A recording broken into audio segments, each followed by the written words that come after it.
Now, the other good thing with the sync system is if you go to your iTunes, I'll just turn that down there. Let's see. Right, okay. Tremolos, blast from the past there.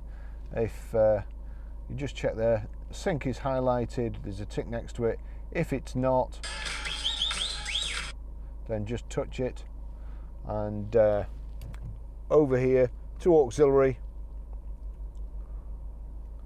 that's showing straight away the Bluetooth audio. But if not, it may be you've got a USB plugged in or something like that. So No USB device. You just click auxiliary until you see Bluetooth. There you go. And if I turn that up, just that's it. That's it playing. That's how you do it.